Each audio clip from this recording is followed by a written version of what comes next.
नमस्कार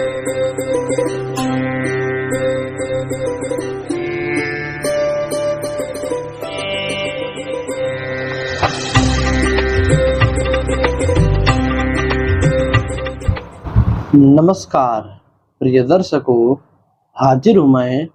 यदि आप ऋण से, कर्ज से बहुत परेशान हैं और लंबे अरसों से काफ़ी वक्त बीत गया, एक दूसरे से लोन ले रहे हैं, दूसरे को दे रहे हैं, फिर दूसरे से लेकर तीसरे को दे रहे हैं, तीसरे से लेकर चौथे को दे रहे हैं, ऐसा करते करते काफ़ी वक्त बीत गया। भगवान जाने कब लोन भरा जाएगा यह और समझ में नहीं आ रहा। तो आप अपनी कुंडली उठाइए, अपनी कुंडली उठाइए और कुंडली में देखिए आज जो योग, जो ग्रह युति आपको बतलाने वाला हूँ, यदि आपकी कुंडली में वैसा योग बने तब समझिए थोड़ा मुश्किल है, कष्टदायी है। अथवा आप वैसे भी अपनी कुंडली देखिए कि कुंडली में कर्ज के योग बन रहे हैं कि नहीं बन रहे हैं। यदि बन रहे हैं तो भूल से भी आपको कभी भी किसी भी प्रकार का लोन, कर्ज नहीं लेना है, चाहे वो नाथ रिश्तेदार से हो, चाहे बैंक से हो, चाहे जहां से हो।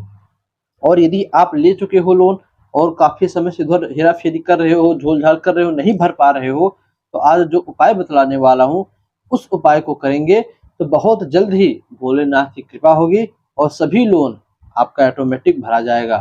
प्रिय दर्शकों, कुंडली उठाइए। कुंडली में जो पहला सूत्र बनता है वह मंगल देव से बनता है। देखिए, कुंडली में षष्ठम भाव को, छठवें भाव को रोग रिपु ऋण कहा गया है।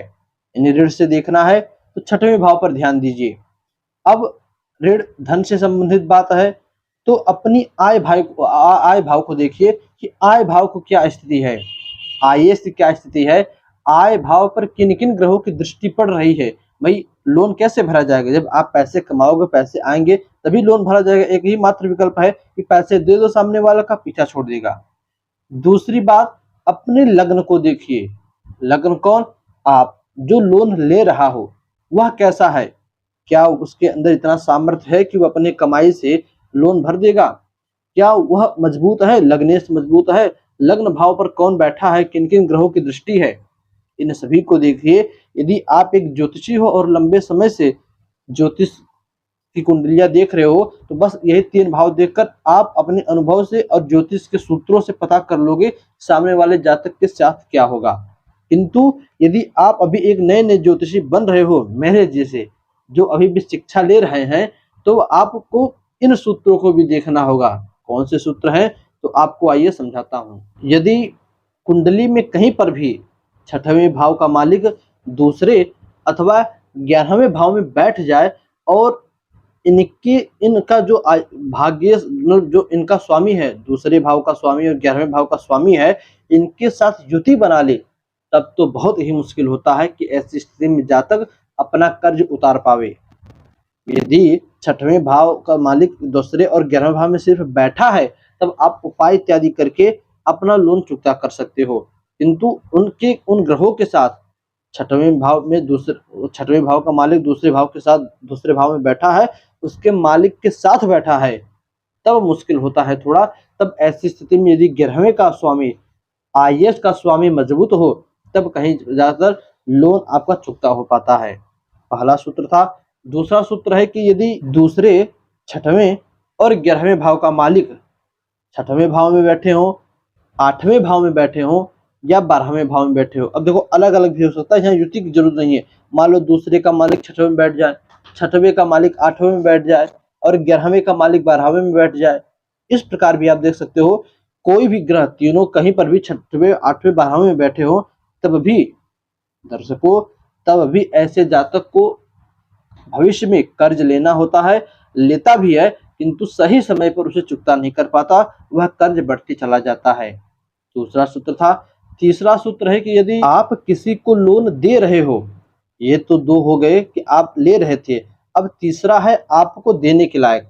आप यदि किसी को लोन दे रहे हो तो इस बात का ध्यान रखिएगा कि मंगल देव कुंडली में कहीं पर भी आप छठवें भाव से, आपके छठवें भाव से संबंध ना बनावे, चाहे दृष्टि संबंध हो, बैठे हो या ग्रह युति हो, किसी भी प्रकार से संबंध उनका बनता है, तब समझिए आप कि आपको लोन नहीं देना चाहिए और ना ही छठवें भाव का जो मालिक हो उसके साथ कहीं ग्रह युति में बैठे।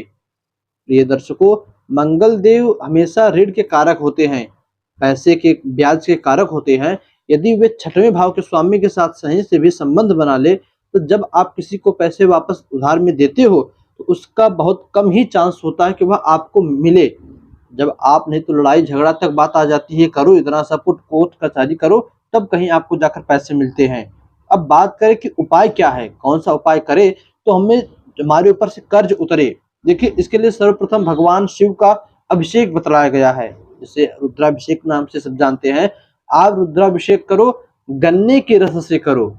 गन्ने का रस ना मिले तो गुड़, जो गुड़ होता है, राब होता है, उस गुड़ को पानी में घोलकर उससे भगवान का अभिषेक करो, उससे भी कर्ज से मुक्ति होती है। अथवा गुड़ भी ना मिले तब अनार का रस होता है। प्रिय दर्शकों, अनार के रस से भी, अनार का रस ये मंगल का जो है आधिपत्य होता है, तो आप अनार के रस से भी भगवान का अभिषेक करो। संकल्प बोलकर, प्रभु मेरा ऋण से उद्धार हो, कर्ज से मुक्ति मिले, तब आप देखो प्रिय दर्शकों, अनचाहे, जैसा आपने अभी सोचा भी नहीं होगा वैसा रिजल्ट आपको मिलेगा। महादेव उनका नाम है। आगे कहना है क्या उनके विषय में, आप तीन में से कोई एक कर सकते हो, और इतना नहीं कर सकते तब एक आता है ऋण मोचन। ऋण मोचन पाठ करके आता है, स्तोत्र होता है। आप उस स्तोत्र का पाठ करो प्रतिदिन। प्रतिदिन स्नान करने के बाद एक अगरबत्ती जलाकर अपने मंदिर में रख दीजिए और मंदिर में बैठकर ये अपने ऋण मोचन स्तोत्र का पाठ कीजिए।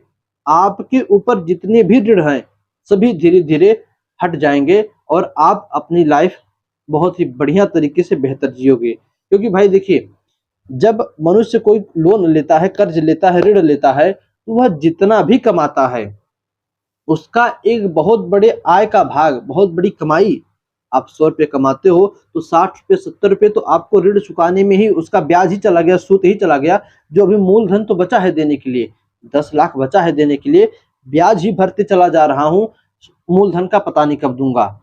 तो कमाई का एक बहुत बड़ा भाग जो है ब्याज में चला जाता है, जिससे कि उसकी जिंदगी जैसे जीने लायक वो होता है। देखिए, मान लीजिए आपको महीने का 1 लाख रुपए मिल रहा हो, अब आप 1 लाख में क्या से क्या कर सकते हो, किंतु आप 60 70 80 हजार रुपये सिर्फ ब्याज भर दो, 20 हजार में क्या जिंदगी रहेगी, तो वो जिंदगी बड़ी ही बेकार हो जाती है। तो उम्मीद करता हूँ आप इस उपाय से, इन स्तोत्रों से या भगवान के अभिषेक से लाभ अवश्य लोगे।